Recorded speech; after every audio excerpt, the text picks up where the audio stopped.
Masih terus bersama kami tentunya di arah angin. Pemirsa, investasi terbesar suatu negara adalah pendidikan itu sendiri. Mudah-mudahan Indonesia terus membangun pendidikannya menjadi lebih baik dan kita akan bisa mencapai Indonesia Emas nanti di 2045.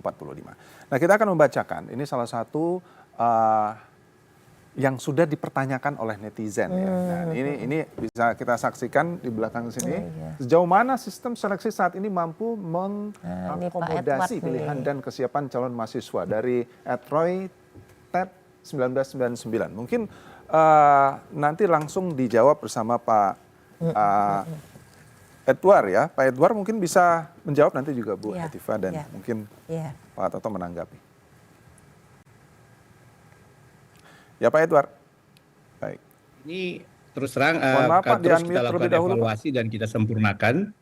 Dan dari tahun ke tahun itu animo peminatnya justru terus meningkat, termasuk juga keterwakilan dan kesempatan accessibility buat seluruh wilayah daerah itu juga semakin terbuka. Dan ini bisa dilihat bagaimana di semua PTN, hampir semua PTN itu asal daerah mahasiswa yang terus meningkat karena akses yang semakin terbuka.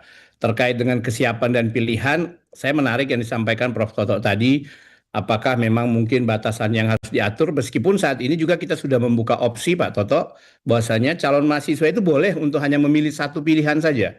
Jadi tidak harus dua, satu saja boleh gitu.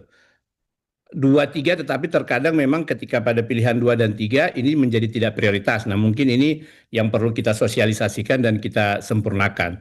Adapun terkait dengan kesiapan mahasiswa ya memang saat ini seleksi ini mengacu kepada kemampuan akademis dari mahasiswa dan persaingan itu memang ikut ditentukan juga oleh keketatan persaingan masing-masing prodi yang berbeda antara prodi yang satu dengan prodi yang lain gitu. Sehingga bisa saja sang peserta yang nilainya cukup tinggi tetapi karena memilih prodi yang sangat ketat maka tidak lulus, tapi karena itu memang minatnya harus kita hargai. Andaikan memilih prodi yang lain mungkin bisa lulus. Itu juga fenomena dan dinamika yang terjadi pada proses seleksi secara nasional yang kita lakukan. Dan sebagai informasi tambahan bahwasanya seleksi nasional yang dilakukan di Indonesia untuk masuk ke perguruan tinggi negeri ini merupakan salah satu seleksi secara serentak dengan peserta terbanyak di dunia.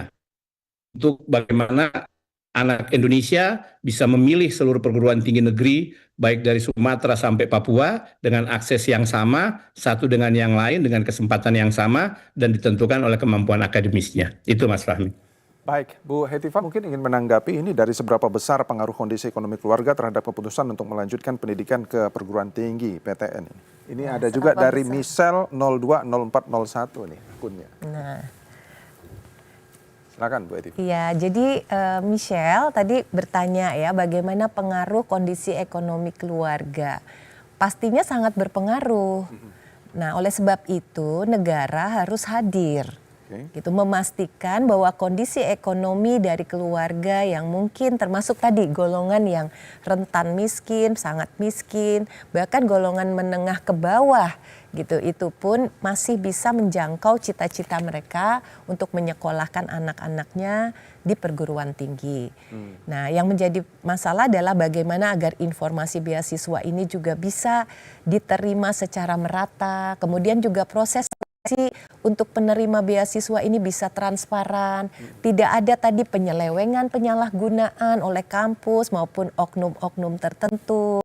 Dan juga tadi anak-anak ketika kuliah pun, karena mungkin ada dari mereka berasal tadi ya tidak semuanya itu memiliki mungkin kultur belajar yang sama ketika mereka sudah di kota, ya mungkin perlu ada pendampingan dari kampus ataupun juga peer-to-peer support supaya mereka tidak drop out di tengah jalan. Karena ada beasiswa-beasiswa afirmasi bagi daerah-daerah tertentu yang terpencil, daerah pedalaman, daerah 3T gitu. Ternyata juga kami perhatikan banyak dari mereka yang putus kuliah gitu, tidak sampai tuntas menyelesaikan kuliahnya, bukan karena biaya, karena biaya itu sudah disediakan dalam bentuk beasiswa, tetapi karena hambatan-hambatan lain di dalam ekosistem belajarnya. Baik, gitu. Jadi di perjalanannya mungkin putus begitu ya. Dari keluarga. Pak Toto mungkin ingin menanggapi.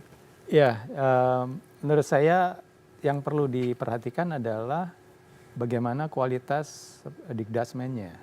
Jadi kita tahu bahwa lulusan SMA atau SLTA itu dari sisi numerasi dan literasinya masih rendah. Jadi ini memang pekerjaan besar buat kita ketika dia sudah di pendidikan tinggi. Banyak dosen yang mengeluh, ini kok belum tahu matematika gitu, belum bisa membaca. Dan angka yang disebut literasi apapun, functional illiteracy itu sangat tinggi di kita. Jadi bisa membaca tetapi tidak memahaminya gitu. Jadi ini yang perlu diperbaiki juga, dan proses penelusuran minat dan bakat di tingkat SMA ini atau SMK dan madrasah aliyah itu juga harus memperhatikan kira-kira anak-anak ini bakatnya di mana ya, dan ini tentu harus bekerja sama dengan jenjang pendidikan sebelum pendidikan tinggi gitu. Jadi ini jangan sampai tadi ya ketika dia sudah diterima, sudah kuliah, berhenti tahun pertama, tahun kedua, tahun ketiga. Itu yang juga disayangkan. Mereka sudah menghabiskan biaya, resources yang ada, tetapi tidak selesai. Jadi saya berharap di rekan-rekan di pendidikan tinggi itu memiliki tekad bahwa ketika si anak masuk di pendidikan tinggi, pastikan dia 4 tahun dia lulus. Itu aja dulu. Jadi sehingga ketika di tengah jalan mungkin ada masalah segala macam, administrasi perguruan tinggi harus bekerja keras untuk memastikan anak ini lulus. Gimana caranya? Nah itu akan, tekad semacam itu akan membuat anak-anak kita bisa selesai pendidikan. Kalau dari pengamatan Pak Toto sendiri, sebenarnya sampai dengan saat ini mungkin anak-anak itu putus sekolah, putus kuliah. Itu apakah memang dari faktor ekonomi yang paling tinggi atau ada faktor-faktor lain? Ya Pak, faktor ekonomi tentu paling tinggi ya. Banyak cerita misalnya di tahun kedua, ketiga orang tuanya di PHK ataupun pensiun atau ada keluarga yang sakit keras sehingga membutuhkan biaya gitu ya. Tetapi sebenarnya ada juga kejadian-kejadian yang bahkan ketika si anak ini memiliki opportunity untuk kerja. Dan kita kan sering ada di tengah perkuliahan itu ada magang. Nah magangnya tuh bisa keterusan dia karena udah dapat kontrak. Jadi oleh sebab itu plus minus ya. Jadi kalaupun dia sudah masuk, yang penting ini tekad dari semua perguruan tinggi adalah ketika si anak masuk perguruan tinggi, pastikan dia lulus. Itu aja. 4 tahun dibina terus, jangan sampai keluar dari kampus, pastikan dia lulus. Itu aja. Kalau semua kampus memiliki tekad itu, saya kira kita memiliki anak-anak yang lulus sarjana dengan baik. Gitu, saya kira. Jadi emang supportnya itu memang dari keluarga juga. Gitu. Kita tidak jarang juga melihat anak seorang petani bisa dapat sampai ke luar negeri gitu. Iya. Beasiswa jadi luar biasa. Iya, memang. Tapi yang lainnya ini kadang-kadang mandek gitu ya. Iya. Baik. Saya ke Pak Edward. Pak Edward, bagaimana mungkin evaluasi nanti yang akan dilakukan di tahun ini ya? Apakah mungkin ada perbaikan yang paling mendesak yang akan dilakukan di SNPMB ini agar fenomena yang puluhan ribu yang tidak registrasi ulang ini bisa paling tidak diminimalisir gitu Pak Edward? Oke, jadi saat ini kita terus menerima ya berbagai macam masukan dari berbagai stakeholder terkait penyempurnaan seleksi penerimaan mahasiswa baru ini, dan apabila insya Allah di akhir Juli nanti proses rangkaian SNPMB telah selesai, kita sudah mendapatkan data 2026, maka semua masukan ini akan kita simulasikan, kita formulasikan sehingga kita bisa mengetahui pada bagian-bagian mana yang perlu kita adakan penyempurnaan. Karena terus terang evaluasi itu untuk SNPMB terus kami lakukan setiap tahun dengan berbagai macam kondisi dan dinamika yang ada, sehingga kami bisa melakukan antisipasi dan itu tetap kami report juga termasuk ke Komisi 10 dan Kementerian agar supaya pelaksanaan seleksi pada tahun berikutnya akan berjalan lebih baik. Termasuk salah satu poin utamanya misalnya terkait optimalisasi daya tampung. Artinya seperti yang disampaikan Bu Hetiva tadi, kalau memang prodi tersebut ternyata memang animonya turun, maka daya tampungnya memang mungkin akan kita sesuaikan, kita rasionalisasikan. Kemudian juga peningkatan sosialisasi akan pentingnya calon mahasiswa untuk memahami pilihan minat prodi yang dipilih itu seperti apa, termasuk juga menjadi catatan penting bagaimana informasi transparansi terkait biaya kuliah itu dan biaya perkuliahan di samping UKT itu sudah bisa didapatkan sejak awal sehingga semua sudah lebih transparan dan bisa mempersiapkan diri termasuk menyesuaikan kondisi masing-masing.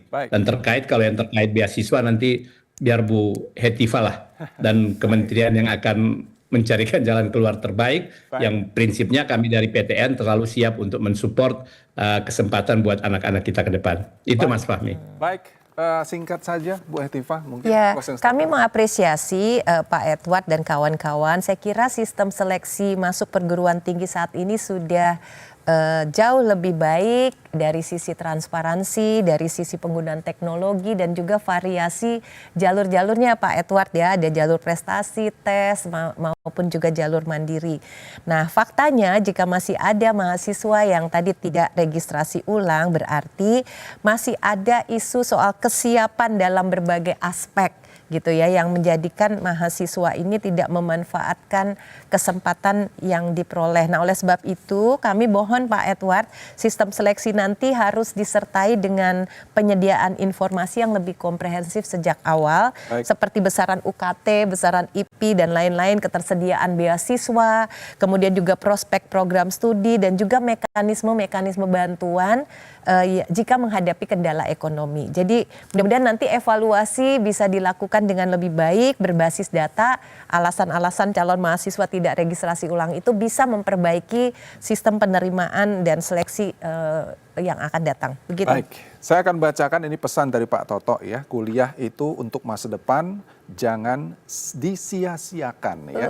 Berikut keren. juga ada dari Bu Hetifah, semangat anak-anakku semua raih cita-cita untuk belajar setinggi-tingginya. Kita doakan semoga Indonesia ke depannya anak-anaknya tetap terus berjuang untuk meraih cita-citanya dan kita bisa mencapai tentunya Indonesia Emas di 2045.